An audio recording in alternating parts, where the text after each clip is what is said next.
Pelo sinal da Santa Cruz, livra-nos Deus, nosso Senhor, dos nossos inimigos. Em nome do Pai, do Filho e do Espírito Santo. Reverendíssimo Padre Ednei, caríssimos irmãos, estamos celebrando hoje o 5º domingo depois da Páscoa de nosso Senhor Jesus Cristo. Na epístola que acabamos de ouvir, São Tiago reprova a pessoa que não controla a própria língua, dizendo: se alguém se julga religioso, mas não refreia, não domina a sua língua, ilude-se a si mesmo e é vã a sua religião. Então, como é que nós podemos usar de modo útil a língua na religião? É o que nosso Senhor nos responde no Evangelho. No Evangelho que acabamos de ouvir, Jesus nos diz sobre a oração: pedi e recebereis. Naturalmente nós aprendemos desde criança a rezar, quando vamos cumprindo os preceitos da própria religião. Mas o que devemos nos perguntar hoje é: como é que nós rezamos? Ou melhor, o que é oração? Por que a nossa oração muitas vezes parece ser ignorada por Deus? A oração, para ser verdadeira, para ser agradável a Deus, necessita possuir algumas qualidades indispensáveis, como a atenção, a humildade, o fervor, a confiança e, finalmente, a perseverança. A atenção é a primeira qualidade necessária na oração. Por menos que tenhamos fé, devemos compreender que a atenção é necessária e essencial à oração, pois a oração, como sabemos, é uma elevação da alma e do coração daquele que reza a Deus. Pois se rezamos sem atenção, nós podemos tirar pela própria experiência. Não existe coisa mais tediosa do que a gente conversar com uma pessoa e a pessoa não nos dá atenção, está fazendo outra coisa, ou dividindo a atenção na conversa com outro dever. Imagine isso agora praticado com Deus: fazer oração com sonolência, com espírito dissipado, continuamente distraídos, com o coração ausente, pensando em mil coisas.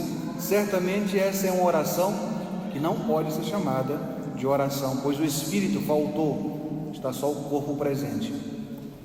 E pior, falar a Deus deste modo será o mesmo que atrair a justa indignação de Deus sobre si, porque Deus vê-se tratado de tal modo, com tanto descuidado. Muitos cristãos rezam assim, sem atenção. É por isso que muitas das suas orações não são ouvidas, são estéreis. Atendamos a recomendação do Espírito Santo: antem orationem prepara animam tuam. Antes de fazer oração, prepara a tua alma.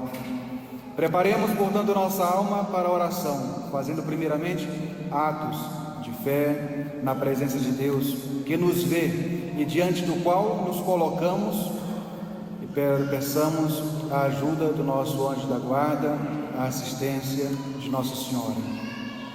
É por isso, por exemplo, que uma só Ave Maria, pronunciada com piedade, com devoção, com atenção, vale mais diante dessa querida Mãe do Céu do que 1000 outras Ave Marias ditas com precipitação e sem atenção. A segunda qualidade da oração é a humildade. O que nós somos diante de Deus? Cinza e pó. Em outras palavras, nada. Porém, muitas vezes, quando vamos rezar, nos colocamos na presença de Deus como o orgulhoso fariseu, com ar de presunção, de arrogância, cheio de secreta estima de nós mesmos, em ostentação de alguma virtude adquirida, como se a tivéssemos adquirido sem a graça divina. E assim, querendo atrair bênçãos, a pessoa acaba atraindo maldições. Isto faz com que as nossas orações sejam infalivelmente reprovadas, porque Deus resiste aos soberbos. Não há nada mais antipático que um mendigo arrogante e cheio de orgulho que quer se passar por rico e piedoso. Se ao contrário nos prostrarmos humildemente aos pés do Senhor, como verdadeiros e pobres mendigos, reconhecendo a nossa incapacidade, as nossas misérias, a nossa indignidade, Ele terá compaixão de nós, porque dá a sua graça aos humildes, e porque a oração daquele que se humilha penetra o próprio céu. Santo Agostinho já dizia: Deus não dá força senão a quem se reconhece fraco, que é um eco do que São Paulo já ensinava. Quando eu sou fraco, aí é que eu sou forte, porque entra na história a força divina. Terceira qualidade da oração é o fervor. O fervor consiste num desejo ardente de ser atendido.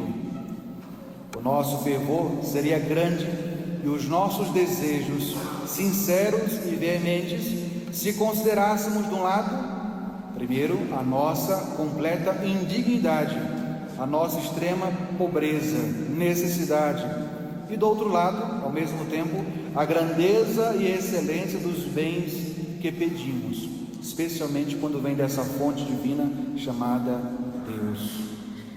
Deus, em sua bondade ilimitada, oferece-nos o paraíso, a felicidade eterna, e para alcançar esses grandes e únicos bens necessários, Deus nos promete a sua graça divina, os méritos de nosso Senhor, os dons do Divino Espírito Santo.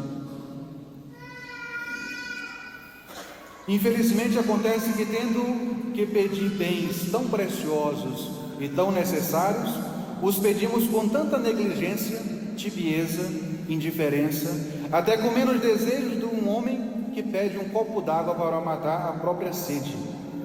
Portanto, caríssimos irmãos, aprendamos a pedir a nosso Senhor que excite em nós os desejos mais sinceros e mais fervorosos, um maior zelo pela sua glória e pela nossa salvação.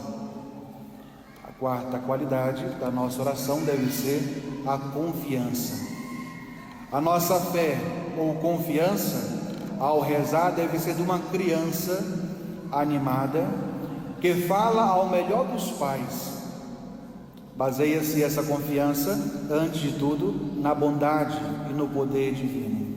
Quantos pais desejariam dar tudo do bom e do melhor para os filhos, mas não podem, porque o seu poder, os seus bens, por mais ricos que sejam, são limitados. Deus não. Deus quer e Deus pode nos dar todos os bens, especialmente os mais necessários, como a salvação. Deus está sempre junto de nós, velando, pronto, com as mãos estendidas para nos socorrer. É o próprio Senhor que nos impõe o preceito de a Ele recorrermos com confiança. Se alguém quiser fazer um pedido a Deus, de São Tiago, que se lhe dirija com confiança, isto é, com uma firme persuasão de que será ouvido, porque se hesita, não obterá nada. A oração sem confiança é uma oração estéril, diz Santo Agostinho. Quem duvida da bondade pode ter a certeza de não ser ouvido. A única condição que Deus aceita quando fazemos oração é se for da vossa divina vontade. Foi por isso que nosso Senhor, antes de curar os enfermos, o vemos tantas vezes no Evangelho induzindo os enfermos a fazerem sempre atos de fé e de confiança. E finalmente, a nossa oração deve ser perseverante. Rezar uns instantes, rezar uma vez e querer ser ouvido imediatamente é falta de respeito para com Deus, é desconhecer o valor das suas graças, é esquecer que, sendo Deus o Senhor dos seus próprios bens e dons, Ele tem o direito de dar ou de não dar, ou de dar no tempo que Ele quiser. Na primeira oração, depois de anos de pedido em oração, Ele é o Senhor que administra os seus próprios bens. Se algumas vezes Deus retarda em atender-nos, é para nos fazer apreciar melhor os seus dons, é para nos exercitar e experimentar a nossa fé, a nossa confiança na sua bondade, o excitar-nos mais, nos tornar mais desejosos de alcançar aquela graça, e assim, ao longo dos meses e dos anos, rezando e pedindo a graça, Deus nos faz adquirir o próprio hábito da oração.